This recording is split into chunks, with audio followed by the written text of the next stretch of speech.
So, something simple.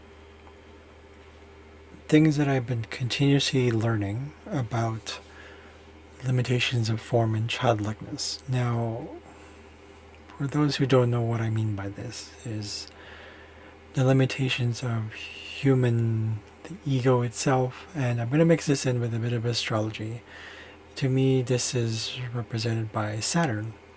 Saturn is limitations. To forget the term Saturn really, but really what it is that when we have limitations, there's a reason for it.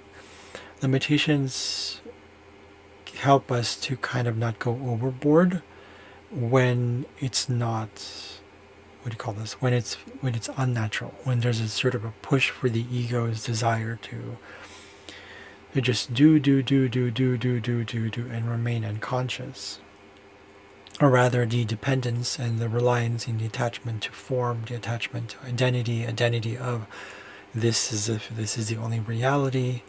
That's what Saturn does. Saturn tells us is like, well, because Saturn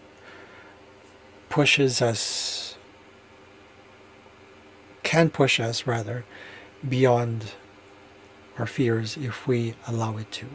Because Saturn really is about fear. But when we rely too much on fear, it doesn't do anything right. So what does this have to do with childlikeness? Well, childlikeness is simple, right? What is childlikeness? And childlikeness is simple. Childlikeness. People want to quantify, want to put names and boxes, labels into what children do. And we think still, a lot of us still have this inner belief, if it's not like conscious, that children don't know anything, that they're stupid, that they're not adults, they're not, all these things. And plus we point fingers at, they're like, well, that means we're in denial of our own childlikeness. We're in denial of our past because we had trauma.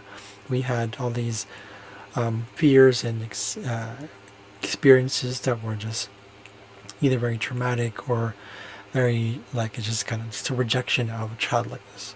I've met people like this quite often, where it's like they don't like the question. Like, for example, one of my I guess you can say he's an ex-boyfriend, he questioned why I had like these dolls, and I'm just like, well, I think they're just cute, they're just adorable, because it's like, it was a gift. Like, I don't collect dolls, but I liked some of the ones that I specifically like I have this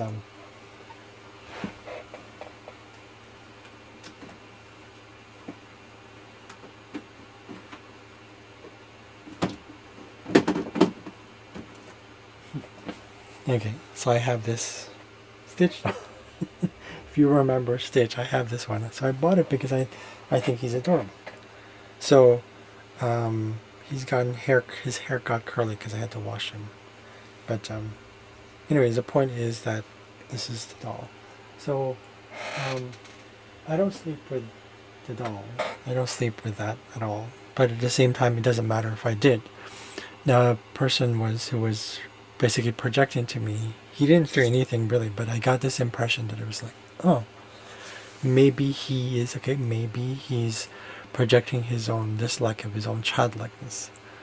So anything we resist persists. For those who don't know what that is, it's just natural psychology of being human. It's not really just psychology of it, it's just, it is what it is. Because when we reject something, it's like you're shoving things down, and then you're suffocating, and that has nothing. There's no other choice but to explode eventually. We experience that through time again. That when we suppress something, we don't acknowledge it, we don't bring it to our conscious desires, whatever that may be. It could be as dark as you want, as it could be, or it can be something simple. When we suppress it, it has to come out. So that's the shadow. The shadow is what we resist. So when we resist something like simple, like our own childlikeness, it's it does a lot of damage. And you can only you know from your experience whether that's going to be true for you or not. So the thing I've been really learning about this whole thing about limitations and having form and having labels, for example, like when it comes to, like, for me, I love languages. When it comes to these things, like the grammar, the structures, and all that stuff, is that the reason we had those in the first place is because there's this there's this sort of like, I don't know where it comes from, but I have this strong sense that it's like, and I know a lot of people don't believe when I say I have a strong sense. It's like I'm making it up. Well, that's my personal, that's my own experience. I know what I know and what works for me. You do what you do, what works for you. You test it out, you experience it, you learn from it, and then you see what changes.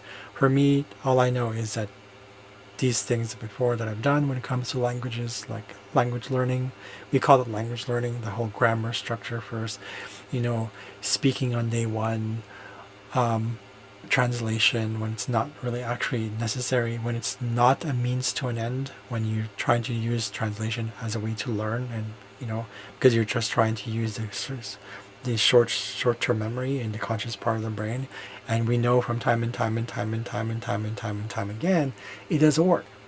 But there are people out there who are very stubborn, so that's fine.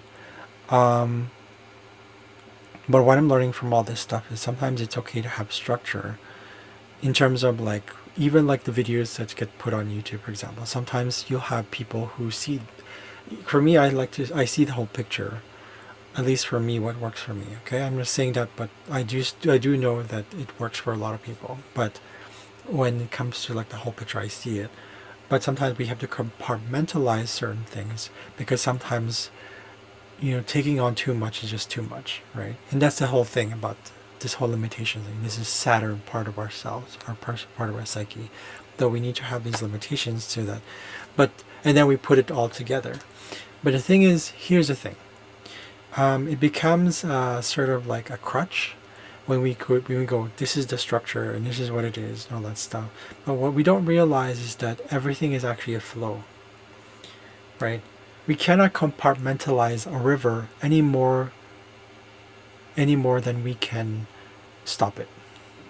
Even if you stop the flow of water, you create a dam, it'll still flow.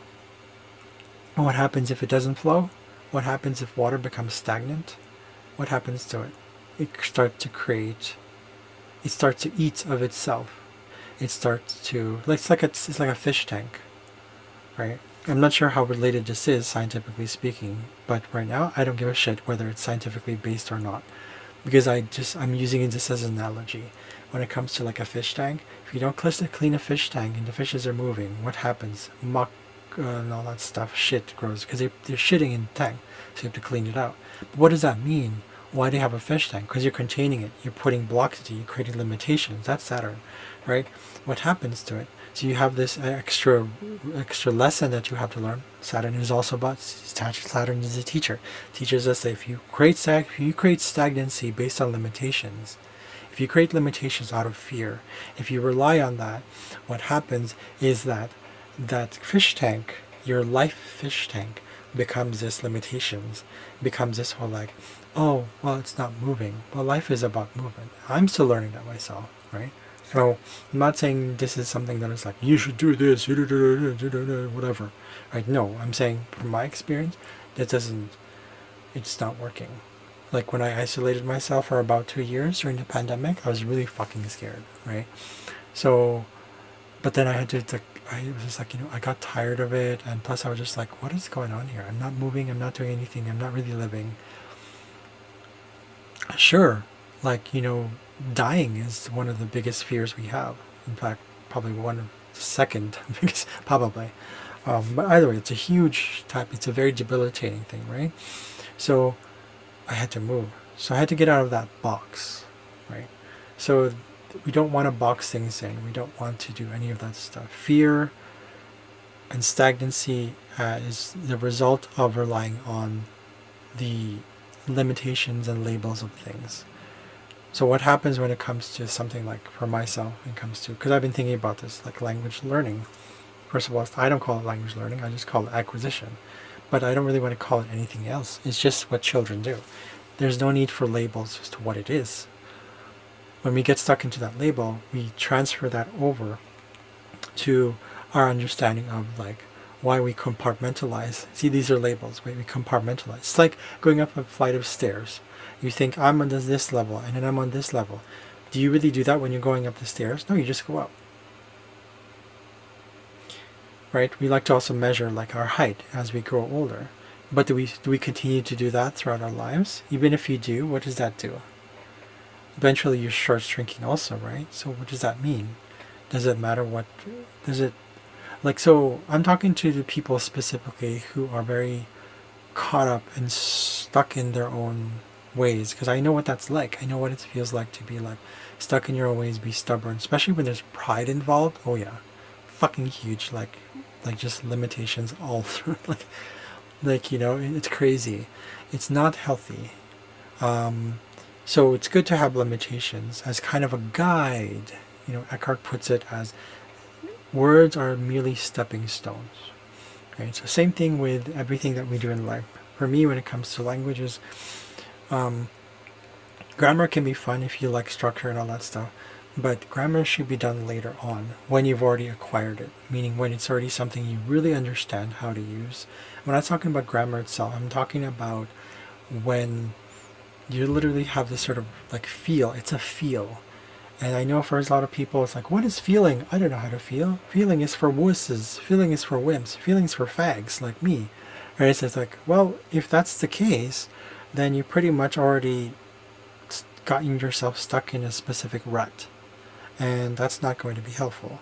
Only you can experience the difference between what being in that position, being stuck in a rut, and actually continuously moving with the flow of life. Even I myself have that, So I know all these things. I understand that this is all tied to hubris as well. I have a lot of pride when it comes to this kind of stuff that I love to do, right? Because I project onto people. So with that story aside, the point is I really realized it's like, the continuous learning, the continuous lessons, ongoing lessons about limitations that I need form for myself, particularly because I have a lot of hubris. I have a lot of this desire to control and have power. Yeah. So I hope that helps. That's just wanted to share that with you guys. Thank you for watching. I'll see you guys later. Bye.